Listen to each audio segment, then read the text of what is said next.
Hey, good day, and welcome to episode 2 of the Mike Murphy podcast. I hope you enjoyed yesterday's podcast, which led me to why and how I joined the military. And today, I've got a lot of information to share with you, a lot of stories, as we talk about my first few days at reception station and my time at Fort Bliss, Texas. So just to kind of wrap up from yesterday, you can, if you listen to it, you may remember that I really didn't know what I wanted to do after college, and so I took a trip to Madison with my best friend Scott at the time, and he took me to the recruiter, and I saw Staff Sergeant Jim Collins, and he signed me up to join the Army, and a couple of weeks later, I was in Fort Bliss, Texas.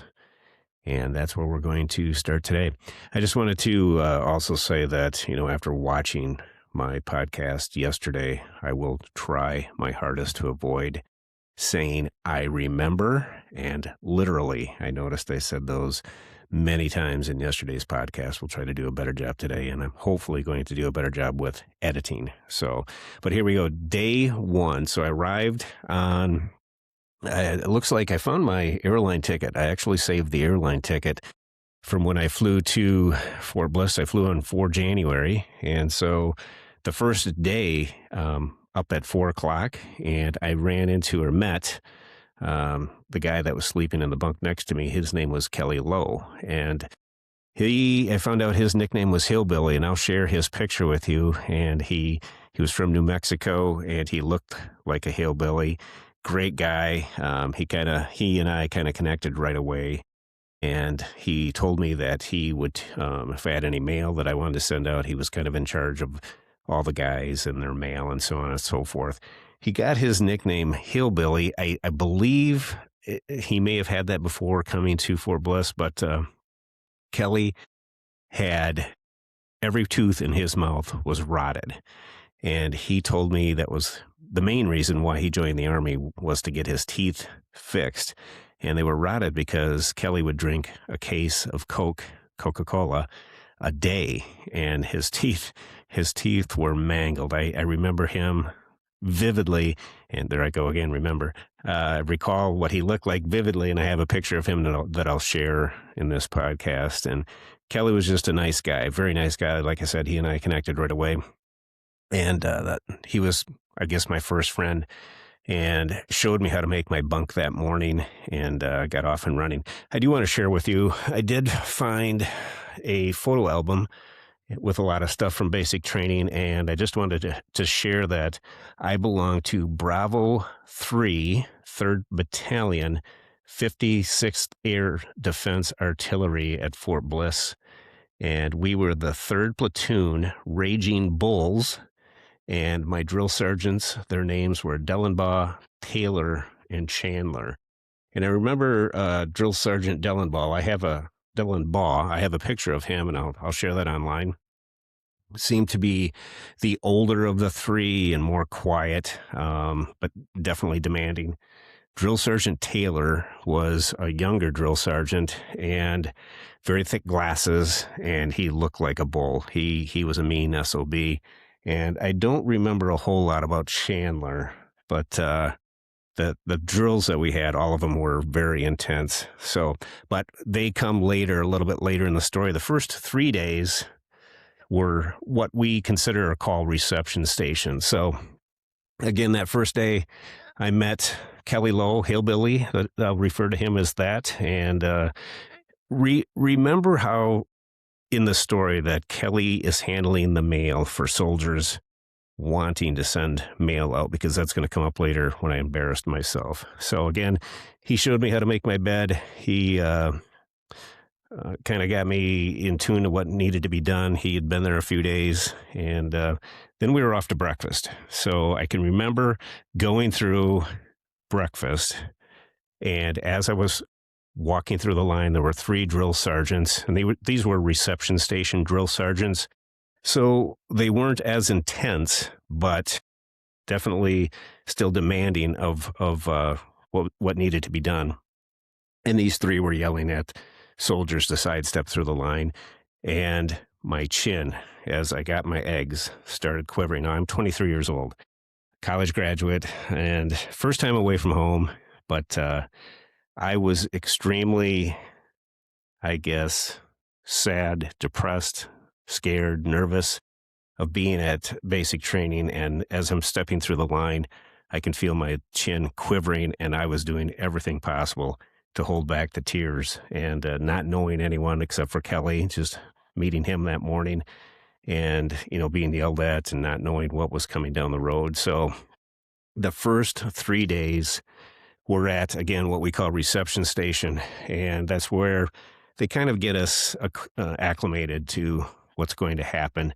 And I recall that the drills and people were saying that we would eventually be going up the hill. Our barracks were located at the base of the Franklin Mountains. So they always referred to us meeting our real drill sergeants and going up the hill in 2 or 3 days. And the day we finally got our buzz cuts, our haircuts, I really felt like that was us starting to belong in the military. Before then, everyone had their long hair on, nobody had standard military standard haircuts, and we just looked out of place. But after we got our buzz cuts, started to feel a little bit like a soldier. And we had classes. The days were long, very depressing, at reception station. And then it was about day 3, they took us to what's called CIF, the Central Issue Facility. And this is where you pick up all of your gear, your military gear. And as we went through the line, it was chaos, very noisy. They're literally throwing stuff at us to shove into these bags. And we walk out with 2 extra bags. Now, we've got 1 bag that's filled with our personal gear. And then we fill up 2 additional bags with military gear. And we're out in formation. And I recall Drill Sergeant Taylor and the other drills coming through the lines as we were standing in formation, yelling at all of us and saying, "You're mine, you're mine."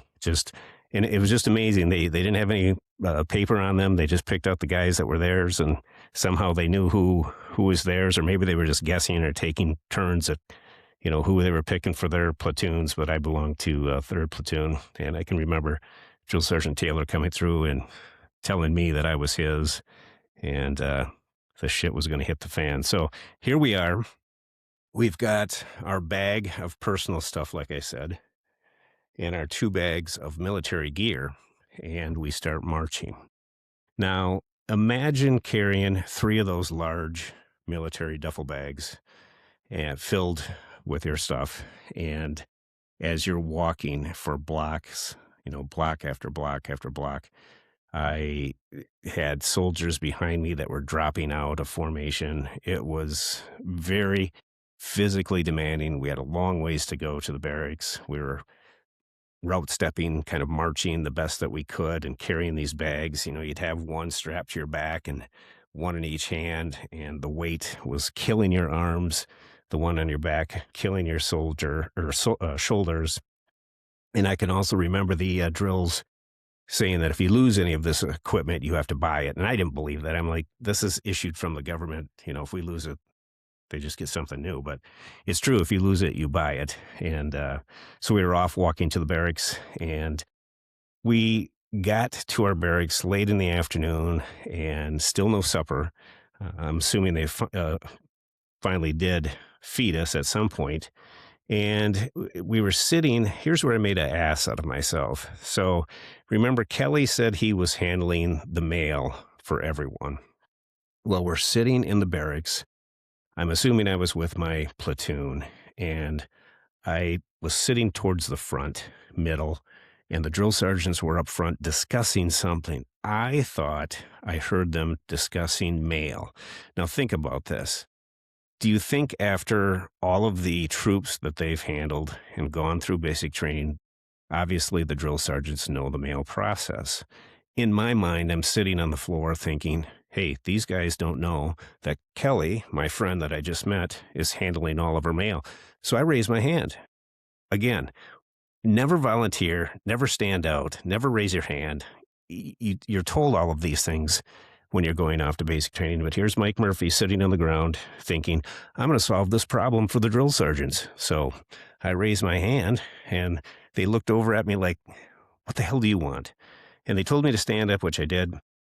And I said, drill sergeants, we have a soldier in our platoon that's handling the mail for all of us.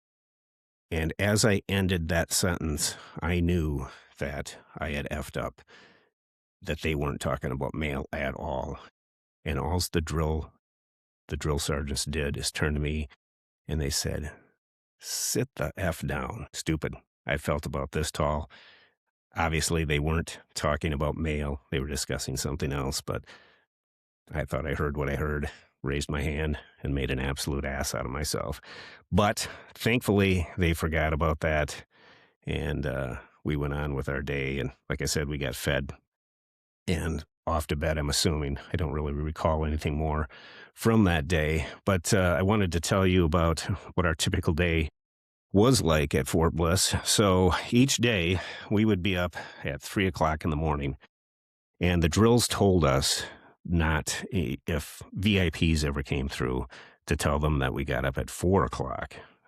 For some reason, they had us up at 3 o'clock, except for Sundays. We got to sleep in till 4 o'clock. So up at 3, each soldier would have a job to do to get the barracks ready for inspection. They were inspected almost every day. And one thing I want to tell you about the inspections is each squad, now a platoon has most of the time 4 squads in it, which my platoon had 4 squads. So there's 10 of us in a squad bay with bunk beds in our squad bay.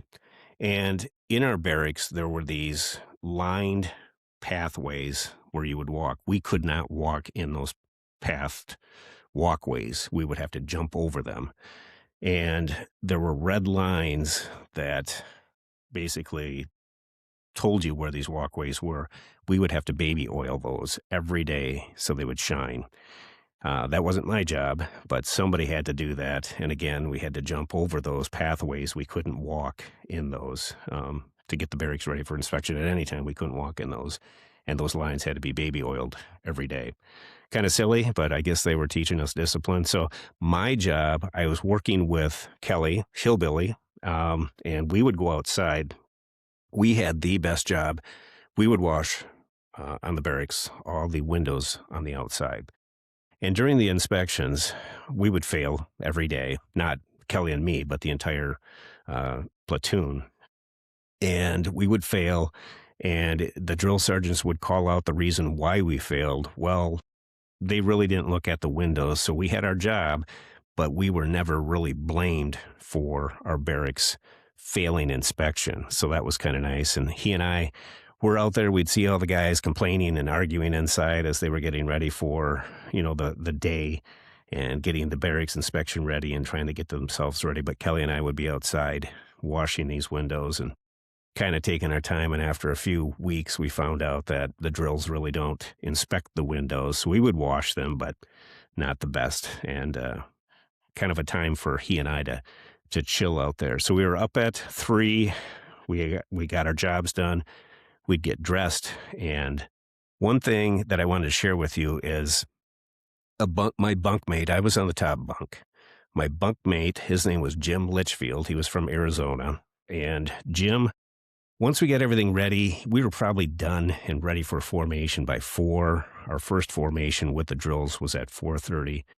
Well, Jim, once he was completely ready, would crawl underneath his bunk and put his fingers up in the wire mattresses, and then he would go back to sleep. And why he would do that is if the drills came in unexpectedly, it would look like Jim was tightening his sheets underneath his bunk and trying to make his bed tighter. So he would be lying on the floor, on his back, fingers intertwined with the mattress springs, so to speak, and he'd be sleeping there, and he'd probably catch another 15, 20, 25 minutes of sleep there. And he never got caught. I thought it was a great idea. And so Jim got a little bit extra sleep. And unfortunately, right before graduation, Jim and I were very close, again, being bunkmates. And Jim got sick about 2 days before our scheduled graduation, and they took him off to the hospital, and I never saw Jim again. And I don't know where he lives. I've tried to look online. I've found different James Litchfields, but I have not been able to track him down. So I would love to link up with him someday, or at least talk to him. So again, first formation at 4:30, and we would march off to breakfast. And to this day, Jill still gets after me because I eat so fast. I can put down a Thanksgiving Day meal in about 2 minutes, and I attribute this to going into the meals and the drills yelling, 2 minutes. You got 2 minutes to eat, and you were always so hungry. That was kind of your few minutes of your time, so to speak. And so I would just be shoveling in the food, and to this day, I still do that. And Jill gets after me, and I have been eating meals with people, and I'm done, and they're just almost like getting started with their meal. But that's the reason why we're always being yelled at to eat quickly and get out. Each day we would have classes on everything you can think of, common tasks that we needed to learn for the military. We would do confidence courses, basic military skills, learning rank, all that type of stuff, and physical fitness training. We would have lunch around noonish, and again, very quick. Probably they would get us all through and out in less than a half hour, a few hundred people. And then we would have classes till 4:30 p.m. or so. And supper time, again, the same thing. The drills would release us around 7 p.m. So after supper, some more classes, might be drill and ceremonies, marching, that type of thing. And they would release us normally around 7 o'clock. And then from 7 until 9, so we had 2 hours, they would prep. We had time to prep our lockers, write letters home. The drills would not be around, and this was kind of our time to do laundry, take our showers, that type of thing. But lights had to be out at 9 o'clock. And I want to mention one guy, and I think, I'm not sure if I have his picture. I'll try to look for it. But a squad mate of mine, his name was Fred Cotton. Freddie was an African-American young man from the deep south in Mississippi. And each night at 7 o'clock when the drills would release us, everyone's busy working on their lockers, writing letters, so on and so forth. And Fred would be gone. And we never knew where he was till probably the first time, I guess. Fred was gone. He'd come back about an hour and a half later, and we'd be like, where the hell were you? And he would have a couple of bags. And what Freddie would do, he would sneak out the back door and sneak his way through the buildings, and there was a Circle K travel gas station, so to speak, or whatever, down just across the fence. And Freddie would sneak down there, jump the fence, and go into the store and come back with stamps and soda and candy bars and cigarettes, and he would sell that. And I can remember, buying some stuff off Freddie. I think a stamp would be $1, a cigarette would be $1, candy bars, who knows, $1 or $2. So I can only imagine the amount of money that Fred was able to pocket. Nobody told on him. Nobody reported, because obviously we were benefiting from him taking the risk of going down to the Circle K and picking up stuff for us. He did that, I think, just about every night, or quite often, at least once a week. And then, through the night again, lights out at 9 o'clock. I would usually do my laundry then in the dark from 9 to 9:30, just because the washers and dryers would be open, because the majority of the guys would be in bed. And then from 9:30, when I'd lay down, I would sleep till about 11:55 p.m. So what's that? 10:30, 11, 2.5 hours approximately. And then I would have to get back up, get dressed, because I volunteered for guard duty from 12 a.m. to 1 a.m. I just wanted to have some sleep prior, do my guard duty, and have some sleep afterwards. So again, I'd get to bed about 9:30 p.m., up at 11:55 to get dressed. My guard duty time was 12 a.m. to 1 a.m. And then by the time I got undressed, my locker put back into place and locked up, it'd be about 10 after 1 in the morning. So I'd get another hour and 50 minutes before lights were back on at 3 a.m. So 2.5 hours before my guard duty, and about another almost 2 hours before we were back up to start the day over at 3 a.m. So that was our typical day. Long days, tiring days. They were packed. We never ran out of stuff to do. Sundays were a little bit different. We would have some classes. There were times that the drills would just leave us alone. There were expectations of working on your lockers on a Sunday, and again, we could sleep in till 4. It wasn't too often that they left us completely alone, but it was a little bit more relaxed, maybe some common tasks, some classes, learning rank, that type of thing. And Sundays were a little bit more chill for us, which was nice. But yesterday I mentioned mail call, what would happen when we would get our mail. And they called this tiger call for some reason. And what they would do is towards the evening, probably around supper time, they would come out with all the mail. The soldiers would be in formation, and the drill sergeants would just throw the mail. They would say, Johnson, Williams, this guy, and you'd have to come out and do 10 push-ups for each letter that you received in the mail. And I didn't get mail for like the first week. And then one day, all of a sudden, I hear my name and it's Murphy, Murphy, Murphy, Murphy, Murphy. I got 5 letters in one day at the same time.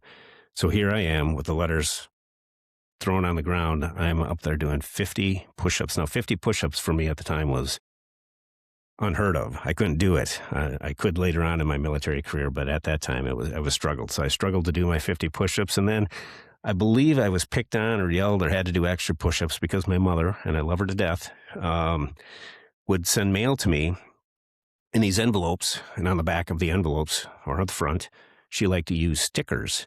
And on a couple of letters, she would put these stickers on there, and they were huge red lips, like someone was kissing me. And so I really took it from the drill sergeants for that. And I don't remember, but I probably not only was picked on, but had to do extra push-ups for those letters and for those stickers. I always give my mother grief about that, but it was nice of her, obviously, to send mail to me, and I appreciated it, but the stickers got me noticed. So my squad, I want to talk a little bit about my squad. Again, we were in a bay of 10 of us, and I went in as a private first class. Most of the other soldiers went in as E1s. Some, for whatever reason, maybe they had a few college credits, went in as E2s, privates. I went in as a private first class because I had a college degree. And there was another soldier in my platoon, or in my squad, that also was a private first class, and he was the squad leader for the first, I think, two weeks or so. And nice guy and everything, but I just had a feeling that something wasn't quite right with his physical fitness, because every time we went for a run, he would volunteer to run and pace the slow guys that would fall out of formation. So in my mind, I'm thinking, can he run? Is he not physically fit or whatever?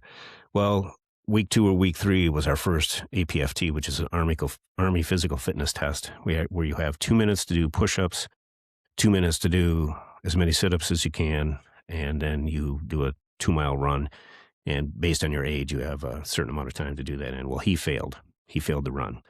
So I got called into the drill sergeant's office, and I was given the duty of being the squad leader, my first leadership assignment. And speaking of that, and I'm not tooting my own horn, but there were 2 other times where myself and some members of the squad, maybe the entire squad, got pulled out to pull guard duty during the evening hours when everyone else was in bed. We'd be pulling guard duty. And before we would go out, a drill that wasn't a part, or maybe it was a captain, an officer, I don't really remember, would come through and inspect us. And both times that I was a part of the guard duty that went out, I earned Soldier of the Day because of my appearance and some questions I answered and stuff like that. But so out of basic training, those were kind of my first 3, I guess, tastes of leadership, getting Soldier of the Day twice and then being the squad leader for my squad during our time at basic training, which had a few perks. One perk was when we went out to White Sands Missile Range in New Mexico for 2 weeks. This was our time to train on our weapons, our M16s that we had at the time, and to also learn how to throw a live grenade. And so we were out in the desert for 2 weeks, and we still had to pull guard duty. And this was the one time that I kind of pulled my squad leader rank, and I did not pull guard duty during the time. I didn't have to. I didn't even have to do it in the barracks. So I would sleep through the night. Well, I would assign some other soldiers in my squad to pull their share of guard duty. But here we are in the deserts of New Mexico. It's January. We're in two-person tents, two-man tents with our gear. Our gear had to be inside. So you would sleep in the fetal position, more than likely back to back with your tent mate. You had no room. You couldn't stretch out.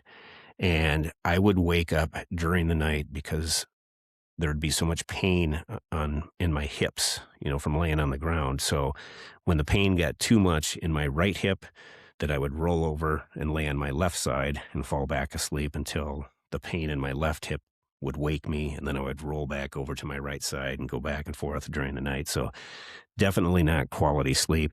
Extremely cold. There was a night, I am deathly afraid of big spiders.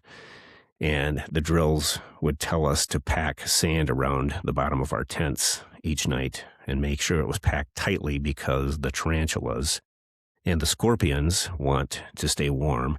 And if you don't have the sand packed around your tent, they'll find a way into your tent. And I remember the nights they would tell us that, and I was about ready to quit right there.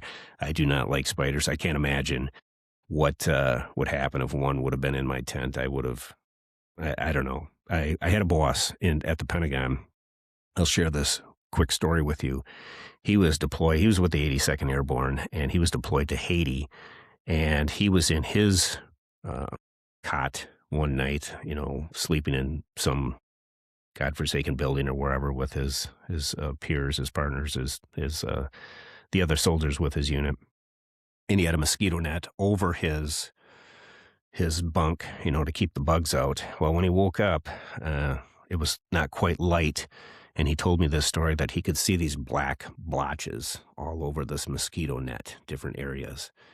And he found out that they were tarantulas all over his mosquito net. So he was hitting them off of the mosquito net to get them off of, away from him so he could lift up the mosquito net and get out. I've got goosebumps right now. I can't even imagine having one tarantula near me, let alone, 10, 20, whatever, however many were in the room with him. But so anyway, they told us to pack our tents with sand, and we would do our weapons training during the day. We'd go out to different ranges to zero our weapons and practice.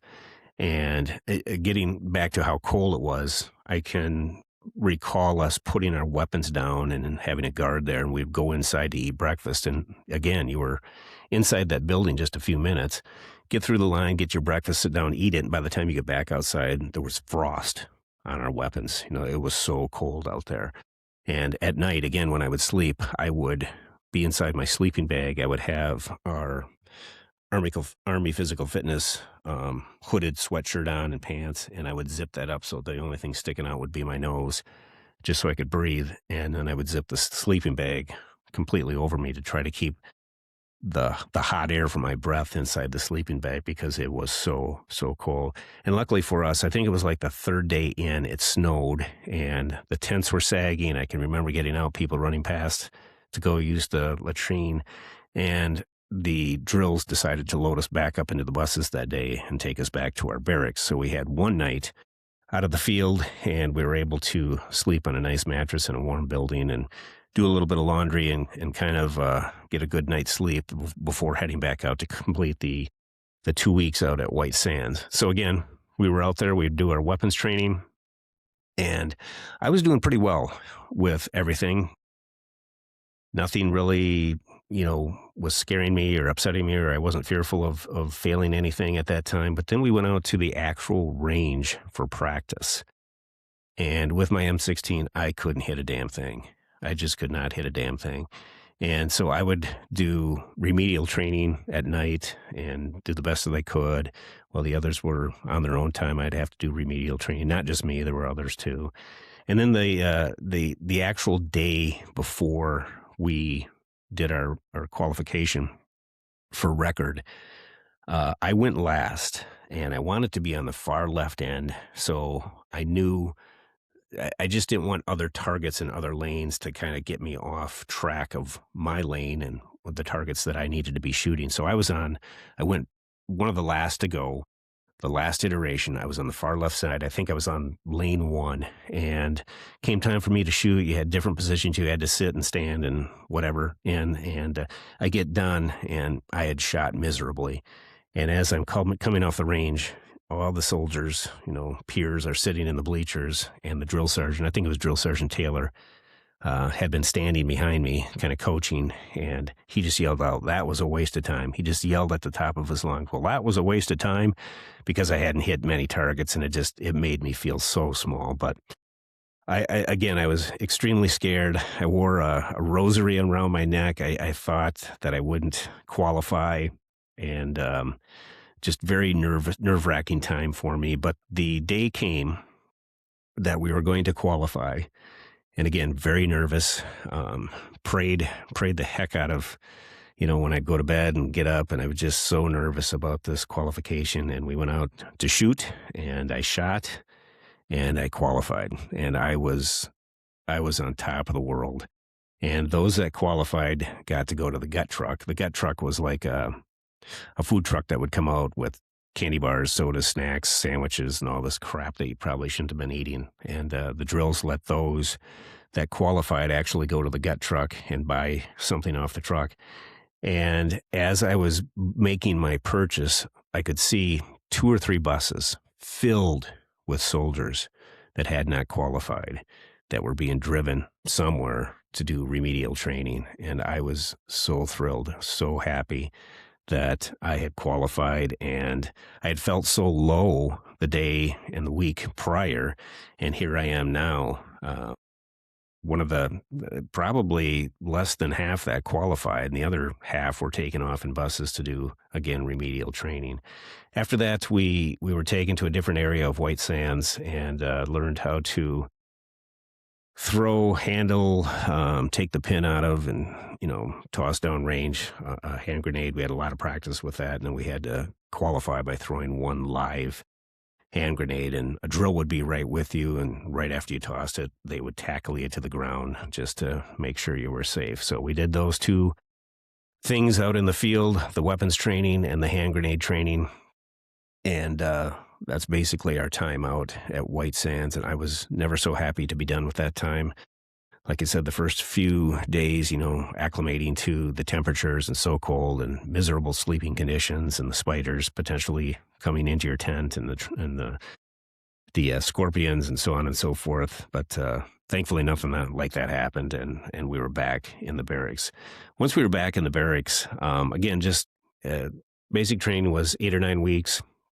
We had a lot of classes, to finish up our time down there. And I can remember I got pretty comfortable and being a squad leader. And at one point, I think it was week 3 or 4, I would actually sneak out. We knew our sister company was out in the field. So myself and a couple of guys would sneak out of our barracks and run over to their barracks. And they had some payphones out behind where the drill sergeants couldn't see us. And I would call home and talk to Jill and family members. So that was kind of nice as I got more acclimated to basic training.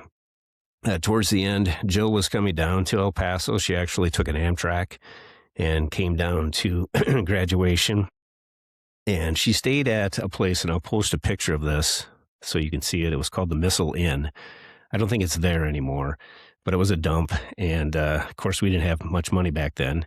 And, just for her to sit out in the open on the Amtrak alone was bad enough. And then she comes down and she's staying at the Missile Inn. And we found out later that that area that she was staying in was actually very dangerous. It was a dangerous area, a dangerous part of El Paso. Um, some of the stuff that was happening, we were so close to the border.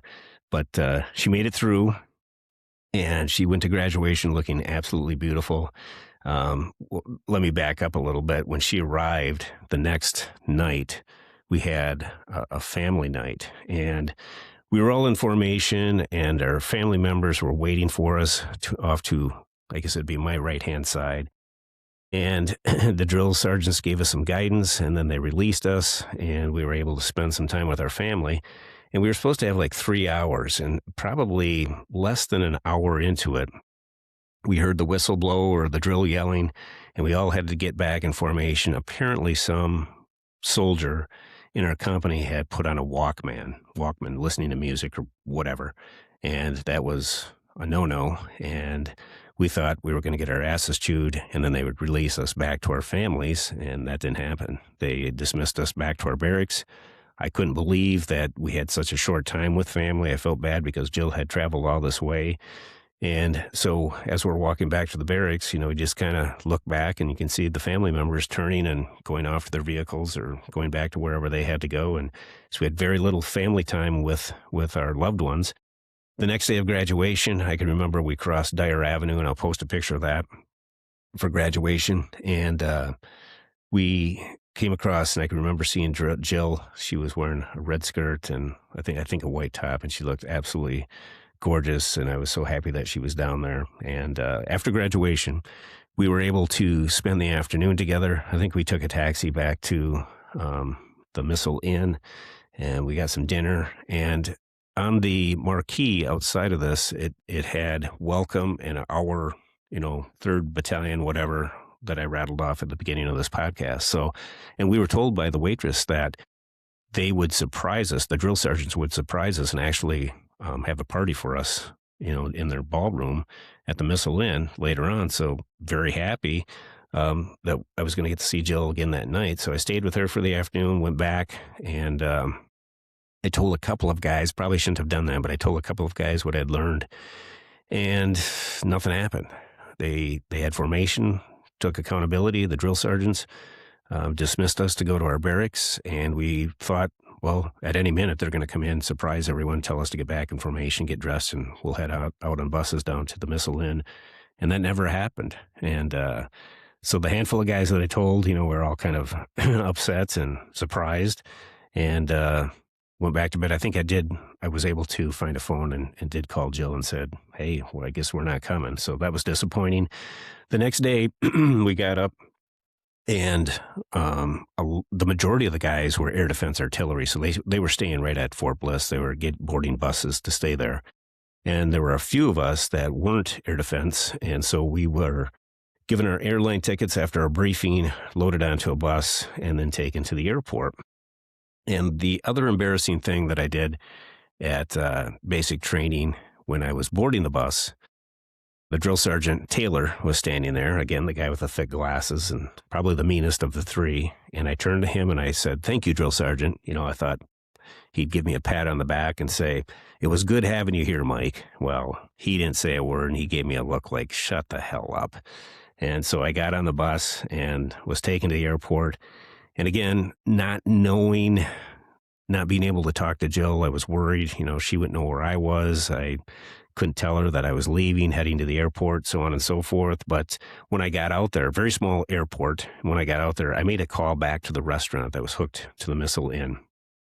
And Jill told me later that she was sitting in there with a couple of friends that she met, a mother and her daughter. The daughter was married to a soldier in my company. And they were sitting in there eating breakfast at this restaurant that I had called, and I had asked, for Jill, and told the receptionist that she was staying there. Well, what Jill told me is that receptionist put down the phone. Jill did not know it was me that was calling, obviously. And she just had this feeling that it was me. And she walked over to the phone, picked it up, and her and I were able to talk about a miracle. So she had no clue who was on the other end of that line, but it was me.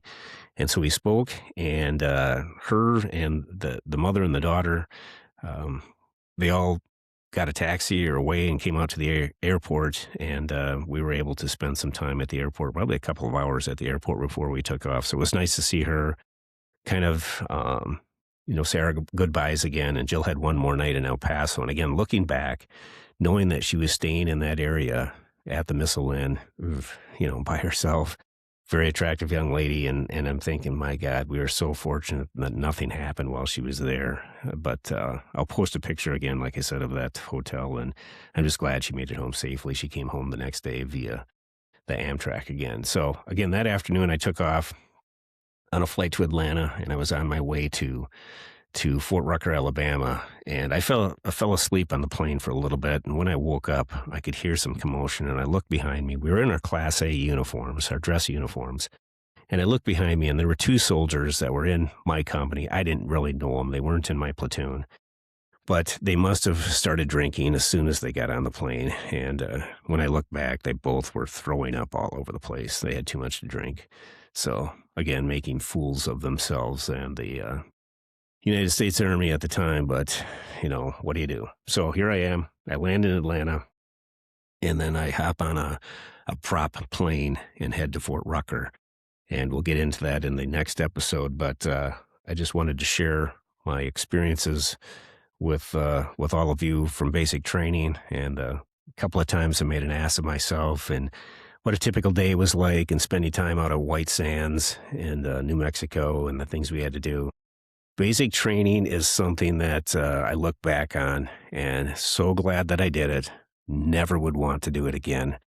And I still get, in January of each year, I still get this feeling in my gut of something isn't right. And when I stop and think about it, it's because I think in my memory, my subconscious memory, I still can hear and see and feel and think and smell and all that stuff of going to, the feeling I had when I went off to basic training and how nervous I was. And great experience. Again, a part of that military training throughout my 32 years that changed my life forever.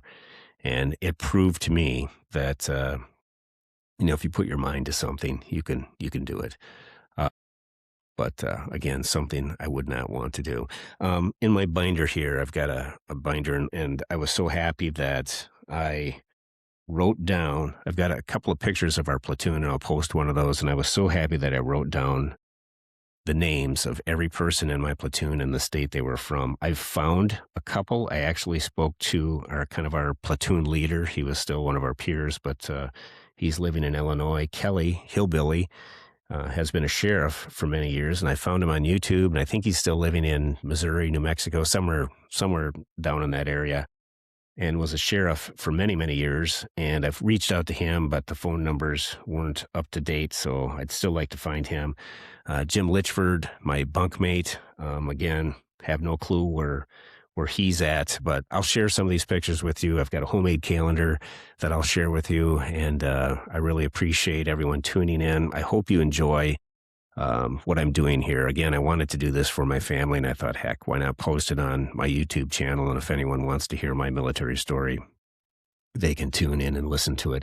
If you have any questions, drop it in the comment box, and I would really appreciate if you subscribe to my channel.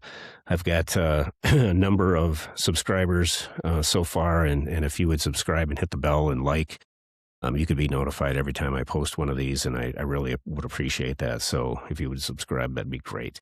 And my next stop is Fort Rucker, Alabama. Like I said yesterday, I was a 67 Victor and working on scout helicopters, and I would be in Fort Rucker for about 8 or 9 weeks, and I can tell you the story of everything that happened down at Fort Rucker. Some good stories from there too. And then after that, after I come home in May, this would be May of '88, then I'm off to Officer Candidate School, and there are some wild stories from OCS that I will share with you about my year going through officer school and how difficult that was. So again, I appreciate you tuning in.